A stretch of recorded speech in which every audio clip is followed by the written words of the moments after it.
Hi student, अस्सलाम वालेकुम। आज का हमारा जो टॉपिक है वो बायोकेमिस्ट्री के एंजाइम हमने पढ़ने, और ये लेक्चर जो है ये एनेस्थीसिया, रेडियोलॉजी और एमएलटी के लिए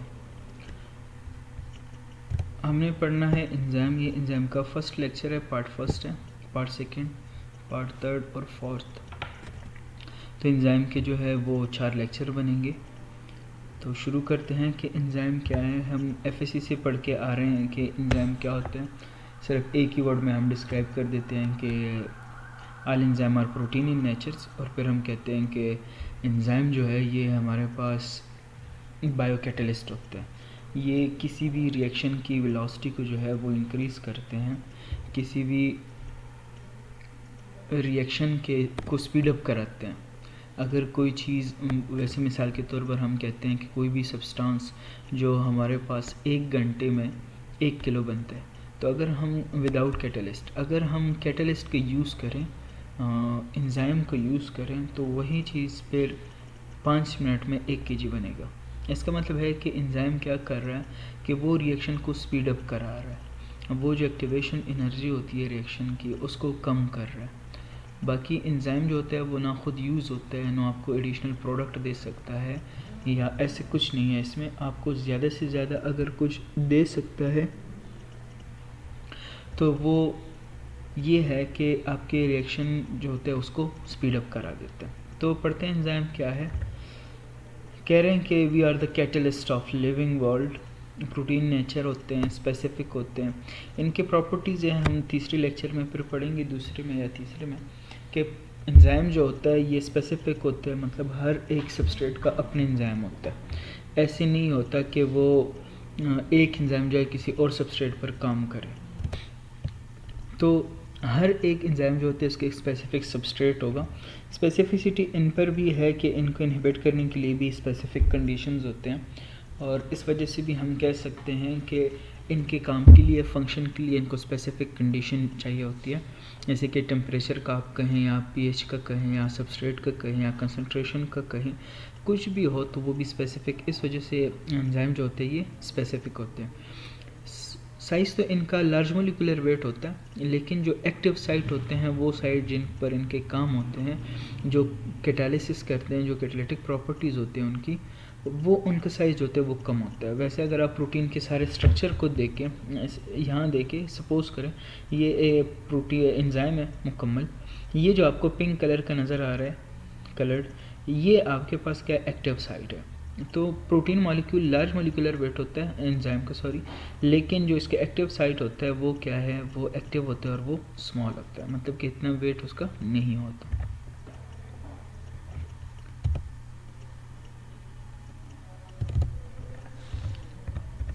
ये वही बातें हैं जो मैं बता चुका हूँ कि प्रोटीन इन नेचर होता है, किसी भी रिएक्शन के स्पीड अप कराता है उसको। रिएक्शन का जो एक्टिवेशन एनर्जी होती है, वो एक्टिवेशन एनर्जी ये होती है कि जब भी कोई सबस्ट्रेट एंजाइम के साथ मिलता है तो वो उसने चेंज होना होता है फिर किस में, प्रोडक्ट में। तो इसके लिए एक स्पेसिफिक एनर्जी चाहिए होती है कि अगर इतनी एनर्जी इस रिएक्शन में मिले तब जाके ये सबस्ट्रेट चेंज होगा प्रोडक्ट में। इसको कहते हैं एक्टिवेशन एनर्जी। लेकिन अगर हम कैटलिस्ट का यूज़ नहीं करेंगे एंजाइम का, तो ये एक्टिवेशन एनर्जी बहुत ज़्यादा रिक्वायर्ड होती है, और इस एनर्जी को गेन करना मुश्किल होता है, और एंजाइम बहुत कम, सबस्ट्रेट बहुत कम अमाउंट में प्रोडक्ट में कन्वर्ट हो जाते हैं। जबकि अगर आप देख के एंजाइम का यूज़ करें तो वो एक्टिवेशन एनर्जी को कम करता है, और एक्टिवेशन एनर्जी को अगर वो कम करे तो फिर वो प्रोडक्ट में बहुत सारे सबस्ट्रेट को कन्वर्ट कर सकता है।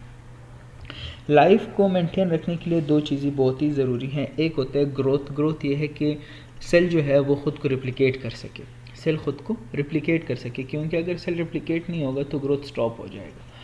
तो सेल ख़ुद को रिप्लिकेट करे, ये एक बात हो गई। दूसरी बात ये हो गई कि जितनी भी केमिकल रिएक्शन बॉडीज़ में होते हैं, बॉडी में जितनी भी केमिकल रिएक्शन होते हैं उनको क्या करें, उनको सेलेक्टिवली एफिशिएंटली कराएं। तो जितनी भी केमिकल रिएक्शन होते हैं तो वो एफिशिएंटली भी हो जाए और सिलेक्टिवली भी हो जाए। अगर ऐसे नहीं होता, सिलेक्टिव नहीं होता, तो हमें एक एक्शन चाहिए होता और वो एंजाइम जाके कोई और रिएक्शन को स्पीड अप करा देता, कोई और प्रोडक्ट हमें देता, तो ये डिजीज़ कंडीशन स्टार्ट हो जाती। इसके अलावा एंजाइम से हमें ये भी फ़ायदा होता है, बहुत सारे एंजाइम होते हैं जो कि सेल के अंदर स्टोर्ड होते हैं, जो कि एक स्पेसिफिक फंक्शन कराते हैं। तो किसी भी डिज़ीज़ में हमारे पास बहुत सारे ऐसे डिज़ीज़ हैं, जैसे कि अगर आप उसको देखें लेवर को, तो लेवर डिज़ीज़ में हम ALT देते हैं, ALP देखते हैं, सही है, बिलिरुबिन देखते हैं। तो ये ऐसे मार्कर्स होते हैं, एंजाइम जो होते हैं ये डिज़ीज़ मार्कर होते हैं। ये मार्कर होते हैं, हमें बताते हैं कि कोई ऑर्गन जो है उसमें कोई बीमारी है, कोई डिज़ीज़ है या नहीं, कोई अबनॉर्मल कंडीशन है या नहीं, कोई पैथोलॉजिकल कंडीशन इस ऑर्गन में है या नहीं। तो हम किसी भी ऑर्गन की नॉर्मेलिटी अबनॉर्मेलिटी जो है वो इससे भी मालूम कर सकते हैं कि वहाँ के जो स्पेसिफिक एंजाइम होते हैं हम इनकी क्वांटिटी को क्या करें, मालूम करें। ये हिस्ट्री है, आप देख ले, इसमें कुछ ऐसा कुछ नहीं है, बस 2-3 नाम है। उन्होंने सबसे पहले एंजाइम को जो है वो ईस्ट सेल में जो है सबसे पहले इसको प्यूरिफाई किया, आइसोलेट किया, फिर उसके बाद इसने एंजाइम का नाम दिया, फिर एक्सट्रैक्शन हुआ, फिर क्रिस्टलाइजेशन हुआ। इतना इंपॉर्टेंट नहीं है, आप देख लें इसको। एंजाइम को देख के तो शुरू में क्या होता था कि जो भी बंदा किसी भी ऑर्गेनिज्म से अगर किसी एंजाइम को डिस्कवर कर देता था तो वो वहाँ पर क्या कर देता, उसी ऑर्गेनिज्म का नाम दे देता था। अगर कोई बंदा दही में कोई एंजाइम पा लेता था तो डिस्कवर कर देता था, तो वहीं से उसको दही वाला नाम दे देता था। तो कोई मिल्क से, तो कोई चीज़ से, जिस बंदे को जहाँ से कोई भी वो मिल जाता तो वो उसी के मुताबिक, सिचुएशन के मुताबिक उसको नाम दे देता। या कभी कभार ऐसा हो जाता है कि वो वाले एंजाइम जो लिपिड को डाइजेस्ट कराते हैं तो उसको लाइपेस का नाम दे देते हैं, कोई कार्बोहाइड्रेट को कहते हैं तो मल्टोज को मल्टेस का नाम दिया है, सक्रोज को सक्रेस का नाम दिया हुआ है ऐसे। अब ये चीज़ें हमें ये नहीं बता रहे, एक पूरी इन्फॉर्मेशन नहीं दे रहे हैं कि ये कब हुआ, कौन सा सीरियल नंबर है इनका, ये कौन सा रिएक्शन कराते हैं, रिएक्शन में इनका कौन सा ग्रुप इन्वॉल्व होता है, हमें ये नहीं बता रहा। हमें ज़्यादा से ज़्यादा ये पता चल जाता है कि इसका एक्शन क्या है या कहीं कहाँ से ये डिस्कवर हुआ है। तो ये एक आपको मुकम्मल इन्फॉर्मेशन नहीं देते, लेकिन हाँ ऐसा है कि आपको समझ में कुछ ना कुछ आ जाएगा। लेकिन अगर आपको मुकम्मल इन्फॉर्मेशन चाहिए होती है तो फिर आप इंटरनेशनल यूनियन ऑफ बायोकेमिस्ट्री जो है उनकी क्लासिफिकेशन पर आप जाएंगे, जो कि कोडिंग सिस्टम है, एंजाइम कोड उसको कहते हैं, 4 डिजिट्स का होता है। हम उसको जब देखेंगे तो हमें पता चलेगा कि ये कौन सी क्लास है। ये एंजाइम के मेजर 6 क्लासेस होते हैं, तो उनमें ये कौन सी क्लास है, रिएक्शन कौन सा कराता है, सही है। तो ये चीज़ें हैं। फिर हमने क्या करना है, IUB के जो क्लासिफिकेशन है वहाँ पर पढ़नी है। अब एंजाइम 2 तरह के होते हैं। एक ऐसे एंजाइम होते हैं जो कि सेल के अंदर ही काम करते हैं, सेल के अंदर ही काम करते हैं। जैसे कि आप लाइसोजाइम को देखिए, लाइसोसोम जो होते हैं इसके अंदर लाइसोजाइम होते हैं। ये किसी भी सेल के अंदर पाया जाता है और फंक्शन अंदर ही करता है, इसका बाहर कोई फंक्शन नहीं होता। हाँ बाहर आके फंक्शन कर सकते हैं, लेकिन फिर भी सेल के अंदर इन्होंने काम करना होता है, ये स्पेसिफिक होते हैं, सेल के अंदर ये काम करते हैं। इसी तरह एक्स्ट्रा सेलुलर एंजाइम होते हैं। तो एक्स्ट्रा सेलुलर एंजाइम वो एंजाइम है जो कि सेल के बाहर काम करेंगे, वो सेल के अंदर काम नहीं कर सकते। अब एक्स्ट्रा सेलुलर एंजाइम अगर आप डाइजेस्टिव सिस्टम को देखें तो इंसुलिन हो गया या ग्लूकागॉन हो गया या सोमेटोस्टेटिन हो गया, जितने भी प्रोटीन एंजाइम है हमारे पास, वो सबके सब क्या कर रहे हैं कि सेल के बाहर एक्सक्रीट होंगे। जब उनकी सिक्रीशन हो जाएगी सेल के बाहर तो वहाँ पर क्या होगा, फिर ये फंक्शन करेंगे। जितने भी डाइजेस्टिव एंजाइम होते हैं तो डाइजेस्टिव एंजाइम क्या कर रहे हैं कि वो डाइजेशन कर रहे हैं। क्या कर रहे हैं, डाइजेशन कर रहे हैं। तो डाइजेशन जो है वो सेल के अंदर नहीं हो रही, वो सेल से बाहर ज़रूर आएंगे, ल्यूमन में, इंटेस्टिन में, और वहाँ पर डाइजेशन कराएंगे। तो ये एक्स्ट्रासेलुलर एंजाइम होते हैं। अब ये जो, इसको आप ज़रा समझें, हमारे पास एंजाइम होता है, लेकिन एंजाइम को एक्शन के लिए कोफैक्टर की ज़रूरत होती है। एंजाइम को एक्शन करने के लिए कोफैक्टर की ज़रूरत होती है। अगर कोफैक्टर है तो एंजाइम काम करेगा, अगर नहीं है तो एंजाइम एक्टिव नहीं होता। अब एक बात सुनें, इसमें क्या होगा कि अगर कोफैक्टर है, और कोफैक्टर ऑर्गेनिक भी हो सकता है, इनऑर्गेनिक भी हो सकता है। अगर कोफैक्टर ऑर्गेनिक है, कोफैक्टर ऑर्गेनिक है लेकिन वो कोवलेंटली बॉन्डेड नहीं है, वो इजीली डिसोसिएट हो सकता है, इजीली रिमूव करा सकते हैं हम उसे, तो फिर हम इसको कहते हैं कोएंजाइम। कोफैक्टर ऑर्गेनिक भी हो सकते हैं, इनऑर्गेनिक भी हो सकते हैं। तो इनऑर्गेनिक में हमारे पास जितने मेटल्स हैं, आयरन है हमारे पास, मैंगनीज़ है, मैग्नीशियम है, ये सारी चीज़ें इनऑर्गेनिक में आते हैं। और अगर ऑर्गेनिक है तो फिर इसको हम कहते हैं कोएंजाइम। यही ऑर्गेनिक अगर नॉन कोवलेंटली बॉन्ड होता है इजीली डिसोसिएट हो सकता है, तो फिर हम इसको कहते हैं कोएंजाइम। और अगर ये नॉन प्रोटीन पार्ट होता है, नॉन प्रोटीन पार्ट, प्रोटीन भी हो सकता है लेकिन नॉन प्रोटीन पार्ट होता है, और ये कोवेलेंटली अटैच हो, फर्मली अटैच हो, और इसकी डिसोसिएशन पॉसिबल नहीं हो, तो फिर हम इसको कहते हैं प्रोस्थेटिक। नॉन प्रोटीन पार्ट होता है और वो कोवेलेंटली अटैच हो, हम उसको डिसोसिएट नहीं कर सकते, और अगर हम उसको डिसोसिएट करेंगे तो हमें पूरी प्रोटीन जो है वो डिनेचर करनी पड़ेगी। तो फिर ऐसी कंडीशन में हम उस ग्रुप को, उस कोफैक्टर को कहेंगे प्रोस्थेटिक ग्रुप। और अगर वो कोवेलेंटली बॉन्डेड नहीं है और हम उसको रिमूव कर सकते हैं विदाउट डिनेचरिंग द प्रोटीन, तो फिर हम ऐसे पार्ट को एंजाइम कहेंगे।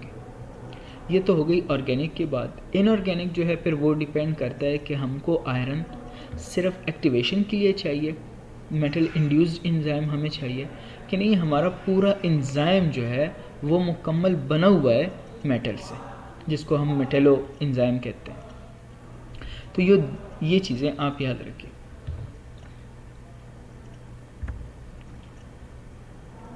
जो प्रोटीन पार्ट होते हैं उसको एपोप्रोटीन या एपो एंजाइम कहते हैं। नॉन प्रोटीन पार्ट जो होते हैं उसको आप कोएंजाइम भी कह सकते हैं, प्रोस्थेटिक ग्रुप भी कह सकते हैं, डिपेंड करते हैं, आपको मैंने बताया कि कौन सा ग्रुप है और कैसे अटैच है। पूरे मॉलिक्यूल को कहते हैं हॉलो एंजाइम, कंप्लीट एंजाइम या हॉलो एंजाइम ये कहते हैं। और जो सिर्फ प्रोटीन पार्ट होता है उसको एपो एंजाइम कहते हैं। जो नॉन प्रोटीन पार्ट होता है उसको कोएंजाइम या कोफैक्टर भी आप कह सकते हैं, या प्रोस्थेटिक ग्रुप भी कह सकते हैं।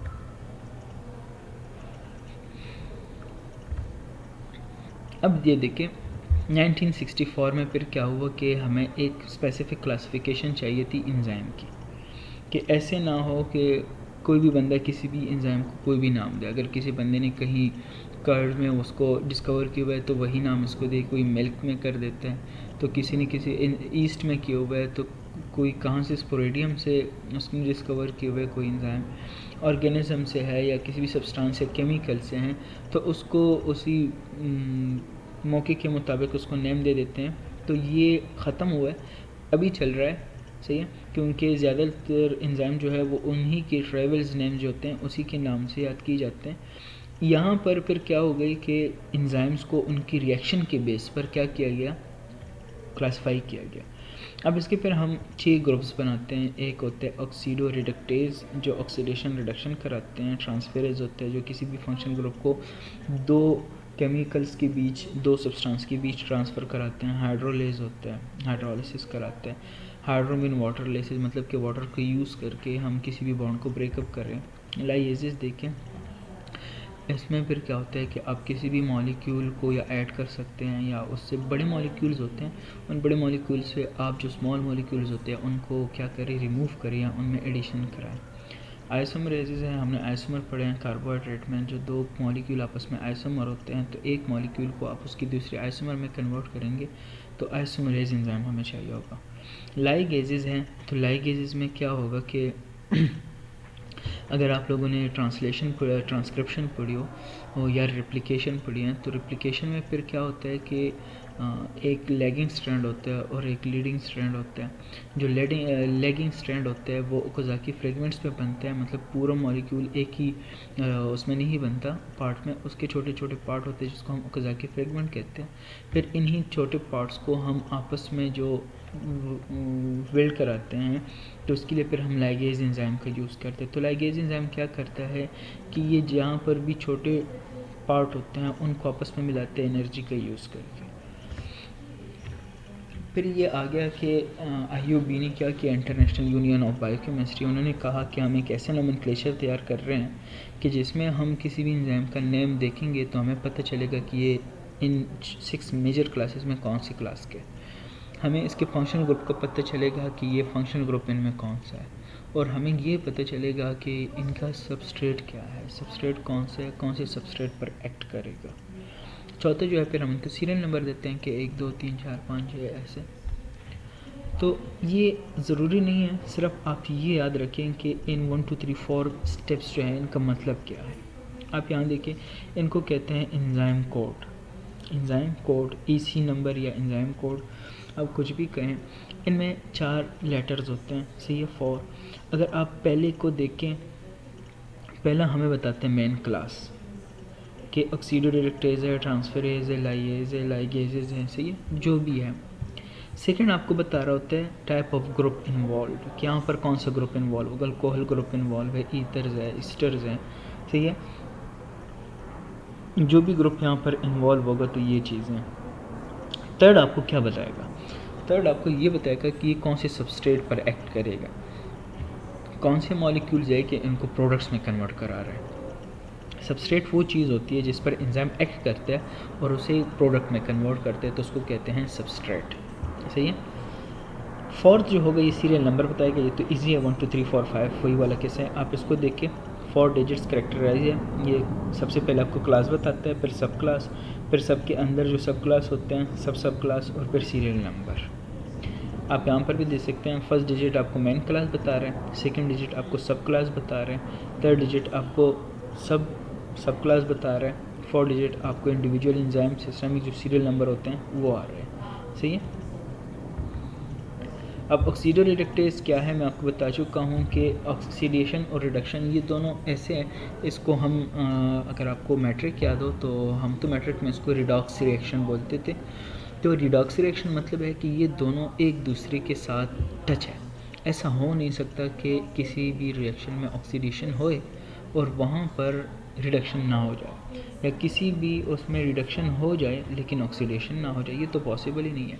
क्योंकि जो चीज़ रिड्यूस होगी तो इस वजह से रिड्यूस होगी कि वो किसी चीज़ को लॉस करेगा तो दूसरा केमिकल उसको गेन करेगा। तो ऑक्सीडेशन रिडक्शन में फिर क्या होता है कि इसमें एक चीज़ ऑक्सीडेशन हो जाती है जिसकी ऑक्सीडेशन स्टेट जो होती है वो पॉजिटिव में जाती रहती है, और दूसरी चीज़ जो होती है वो नेगेटिव में, केमिकल जो होते हैं वो नेगेटिव चार्ज में आ जाता है। तो अगर कोई इलेक्ट्रॉन मतलब कि हाइड्रोजन लेता है तो ये हो जाता है क्या, रिड्यूस हो जाता है, और अगर कोई हाइड्रोजन लॉस करता है तो ये ऑक्सीडाइज हो जाता है। अगर कोई बंदा ऑक्सीजन लेता है, गेन करता है कोई भी केमिकल, तो वो क्या हो जाता है, ऑक्सीडाइज हो जाता है। अगर कोई भी केमिकल ऑक्सीजन लॉस करते हैं तो वो रिड्यूस हो जाता है। तो वो मैट्रिक कहते हैं, वो ज़रूरी नहीं है लेकिन आप इतना याद रखें, इसको याद होना चाहिए। तो ये सारे ऑक्सीडोरेडक्टेज ये वो एंजाइम है जो कि ऑक्सीडेशन और रिडक्शन कराते हैं। ट्रांसफरेजेस को आप देखें, अगर आप सेकंड सेमेस्टर में फिर हम ग्लाइकोलाइसिस पढ़ेंगे, वहाँ पर हेक्सोकाइनेज, ग्लूकोकाइनेज, वो सारी चीज़ें हैं। तो वो क्या कर रहे हैं कि ATPC फॉस्फेट ले रहे हैं और ग्लूकोज को दे रहे हैं, 1,6 ग्लूकोज बना रहे हैं, 1,6 फॉस्फोग्लूकोज, 1,6 फॉस्फोफ्रक्टोज बनाते हैं, बाईफॉस्फोफ्रक्टोज बनता है। तो ये फॉस्फेट एक ATPC ले लो, ग्लूकोज को दो, ग्लूकोज से ले लो, फ्रक्टोज को दो, फ्रक्टोज के पास एक है तो 2 करा दें इसके साथ। ये मॉलिक्यूल्स में एक मॉलिक्यूल से आप कोई ग्रुप ले लेते हैं, दूसरे को दे देते हैं, तो ऐसे कंडीशन को हम कहते हैं ट्रांसफेरेज। ये सारा काम किसका होता है, ट्रांसफेरेज का होता है। ट्रांसफेरेजेस ये काम करते हैं कि ये सबस्ट्रेट के बीच पर्टिकुलर ग्रुप को क्या करते हैं, रिप्लेस कराते हैं। हाइड्रोलाइसिस हैं, हाइड्रोलिसिस होती है, अगर आप वो देखें, हमने अभी जो बॉन्डिंग कराई है, तो बॉन्डिंग में क्या होता है कि वाटर मॉलिक्यूल रिमूव हो जाते हैं, बॉन्ड बन जाते हैं। अब ये लाइसिस हैं। अब इसी को हम क्या करते हैं कि इनको वाटर देते हैं और वाटर के थ्रू इनकी हाइड्रोलिसिस कराते हैं, वाटर के थ्रू इनकी हाइड्रोलिसिस कराते हैं। वो वाटर में जो OH मॉलिक्यूल होते हैं या H प्रोटॉन या OH मॉलिक्यूल जो होते हैं, वो जाके क्या कर देते हैं कि वो बॉन्ड्स होते हैं उसको ब्रेक कर देते हैं, बॉन्ड ब्रेक डाउन हो जाता है और वहाँ पर ये ख़ुद अटैच हो जाते हैं। फिर सिमिलरली ऐसी इन वाटर को हटाएं आप रिमूव कराएं, वहाँ पर फिर से बॉन्डिंग बन जाएगी। बॉन्ड को बनाना है तो वाटर को रिमूव करो, बॉन्ड को ख़त्म करना है तो वाटर को ऐड कराएं। ये हाइड्रोलाइसिस का काम होता है। आप किसी भी मॉलिक्यूल की ब्रेक डाउन कराएं लेकिन वाटर के थ्रू, तो हाइड्रोलाइज। लाइएजेस क्या होते हैं, ये बड़े मॉलिक्यूल से वाटर को, कार्बन डाइऑक्साइड को, अमोनिया को, इसको रिमूव कराते हैं। जैसे अब हम सिट्रिक एसिड साइकिल जब पढ़ेंगे, ट्राई कार्बोक्सिलिक एसिड साइकिल जिसको कहते हैं T3 साइकिल, वहाँ पर क्या होता है, वहाँ पर होता ये है कि अगर आपको स्टेप या तो सेकंड सेमेस्टर में पढ़ेंगे हम लोग, वहाँ पर हमने कार्बन डाइऑक्साइड रिमूव करना होते हैं, 2 molecule of carbon dioxide remove हो जाते हैं, 6 कार्बन मॉलिक्यूल होते हैं, वो आखिर में क्या बन जाता है, 4 कार्बन बन जाते हैं, 2 कार्बन रिमूव हो जाते हैं in the form of carbon dioxide. तो वहाँ पर काम कौन कर रहा है, लाइसिस कर रहा है। तो ये किसी भी मॉलिक्यूल में वाटर को, कार्बन डाइऑक्साइड को, अमोनिया को इंसर्ट करना या फिर वहाँ से रिमूव करना, तो ये लाइसिस का काम होता है। आइसोमरेज क्या कर रहा है? आइसोमराइजेशन है। दो आइसोमर को आपस में, जैसे कि ग्लूकोज को फ्रक्टोज में कन्वर्ट करना या ग्लूकोज को गैलेक्टोज में कन्वर्ट करना, तो ये काम आइसोमरेज एंजाइम का होता है। ये आप देखें, ये सारी वही चीज़ें क्या कर रहा है। हाइड्रोलाइसिस क्या कर रहा है, लाइसिस क्या करते हैं। डबल बॉन्ड को रिमूव करने के लिए हम वाटर देते हैं, डबल बॉन्ड को बनाने के लिए हम वाटर को रिमूव करते हैं। ये सारी चीज़ें, ये एंजाइम की इंट्रोडक्शन थी और थोड़ी बहुत क्लासिफिकेशन थी। आप लोग पढ़ लें इसे, किसी भी बुक से पढ़ लें, सत्यानारायण से पढ़ लें, या चैटर्जी से पढ़ लें, एनिंगर से पढ़ लें, जहीं से भी आप पढ़ सकते हैं वहाँ से पढ़ लें। अगर आपको कोई भी क्वेश्चन हो तो कमेंट सेक्शन में आप लोग पूछ सकते हैं, और अगर किसी बंदे को, तो मैं उसको रिप्लाई करा दूँगा पर्सनल व्हाट्सएप पर। आप इसको पढ़ ले, कोई भी क्वेश्चन हो आप कर सकते हैं। नेक्स्ट लेक्चर तक अपना ख्याल रखिएगा। अल्लाह हाफिज़।